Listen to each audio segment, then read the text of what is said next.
Om Namah Shivaya, Episode 51, Chapter 10, verses 12 to 18.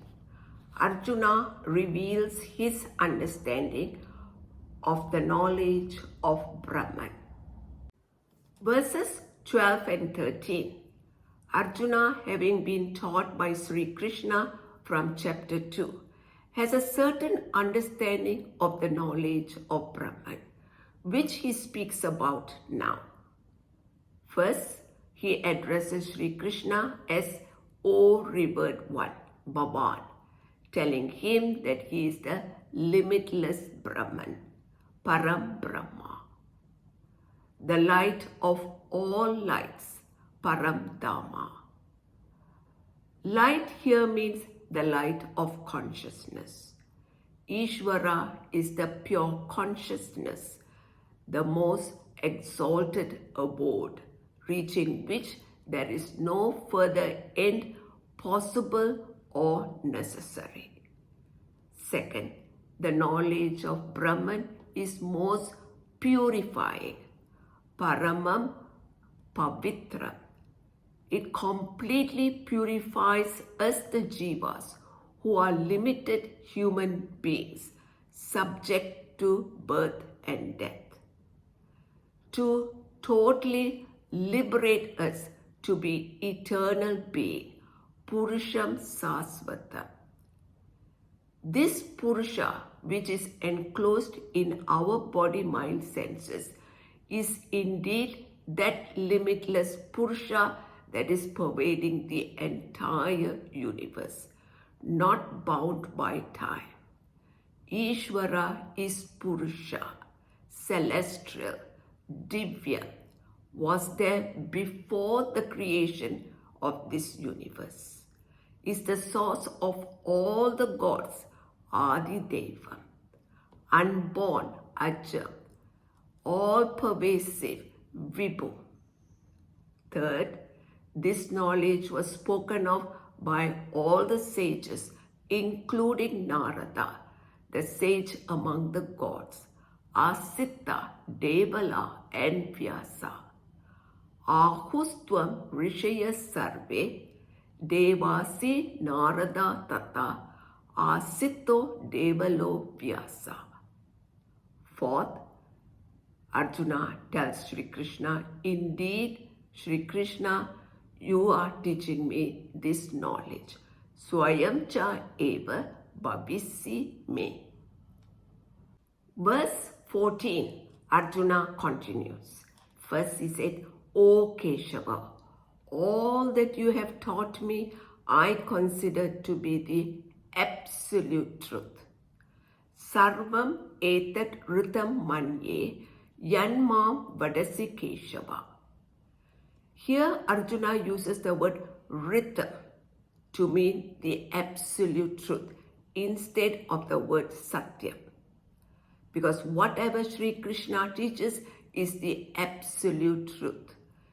It is ritam. Whereas satyam also means the truth, but more at a general level. Generally what we understand to be the truth, which can be wrong. Second, he said, O Lord, neither the celestials nor the Rakshasas truly know who you truly are. They do not know your personality. Nahi te Bhagavan Vyaktin Vidur Devana Danava. They may know that you are the cause of this creation. They see this creation as your manifestation, but they do not know the cause. How Ishvara, by having Maya under his control, without undergoing any change, creates this universe of all living and non-living beings. They do not know the cause of this creation. In verses 15 and 16, Arjuna, in the process of revealing what he has understood, confirms the opinion of the rishis that Sri Krishna is Ishvara. Thereby, Sri Krishna is qualified to speak about Ishvara's glories. Number one, he tells Sri Krishna, you are Ishvara and you yourself know that. Tvam swayam eva veta, that without being taught by anyone, you know the truth of yourself, Atmanam, through your own mind, Atmana, that you are Ishvara, Purushottama, the most exalted Purusha. That is why you are able to speak about Ishvara all the time, because you are all-knowing. You have overlordship, strength, power, which leaves nothing to be desired. Number two, you are the creator of all being, Bhuta Bhavana. You create each and every being according to our accumulated karmas, which we have gathered in our past lives. Third, you are the ruler of all being, Bhutesa. You take care of each one of us by giving us our appropriate experiences in life, according to our prarabdha karma, which we have brought forward to work out in this life, which will lead us to seek the knowledge of Brahman and gain moksha. Fourth, then Arjuna addresses Sri Krishna as the Lord of the gods, Deva Deva, the Lord of the entire creation, Jagatpati, telling him that you are able to reveal without leaving anything out. Vyaktum arhasi asi sena. Your own glories, Atma vibhutis, which are not of this world, Divya.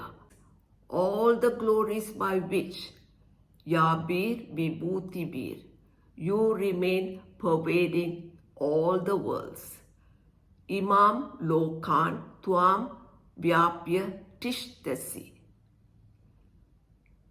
Sri Krishna does not simply say he is everything. He proves he is everything. By knowing the glories of Ishvara, which are the glories of Sri Krishna, we know the glories of the Atma within, our true nature, which will liberate us. In verse 17, Arjuna makes a request for those who are unable to appreciate Ishvara's glories directly. In which objects and things Ishvara's glories are predominantly seen? So first he asks, by contemplating and meditating, Sada Parichintayan, how are we to know you, the greatest of the yogis?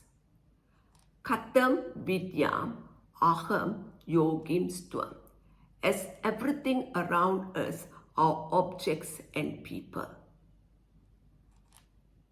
To appreciate Ishvara's glories, it is purely a vision of our intellect.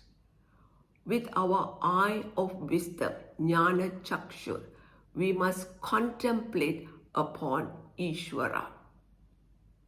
Ishvara is the pure consciousness that is pervading the entire universe. And the pulsation of Shakti is the cause for the manifestation of his glories in all things and people.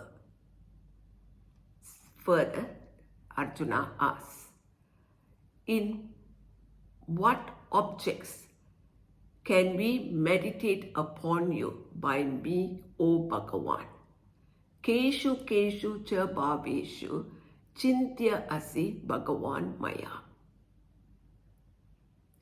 Ishvara's glories are in all objects and people, but in some objects and people it is more prominent. The aim of meditation is to see the intrinsic value, Pratyak Atma, that is Ishvara's glories. For example, gold has two values, its intrinsic value and monetary value. The intrinsic value of gold is it is shiny, malleable, rare, and rust-proof. The monetary value is superimposed by the economies. To meditate upon Ishvara's glory is to eliminate its monetary value and contemplate upon the cause of that intrinsic value. That is Ishvara's glory. Verse 18, Arjuna tells Sri Krishna, O Lord, please describe again, Bhuya Kataya Janardana, in detail, the wonder and glories of yourself. Vistarena Atmana Yogam Vibhutim Cha. Janardana has two meanings. The first meaning is the one who disciplines. Ishvara is the law of karma. The second meaning is we can pray to Janardana for two results. For limited results like wealth and pleasure, or for limitless results like gaining moksha. So when we pray to Ishvara to know Ishvara, we are praying for limitless results, for moksha. Then Ishvara will bless us with the knowledge and wisdom to see Ishvara's glories in every atom of this creation. To see his all-pervasiveness, his omniscient, all-knowing, omnipotence, his all-powerfulness in every of his creation. Second, Arjuna continues, listening to this nectar-like teaching, there is no satisfaction. Amritam shrinvantam me tripti na asti. Meaning he wants to listen to the glories of Ishvara again and again. At verse 18, we shall take a break, and the remaining verses of the chapter are Ishvara's glories, which Sri Krishna is going to explain again. So till then, Om Namah Shivaya.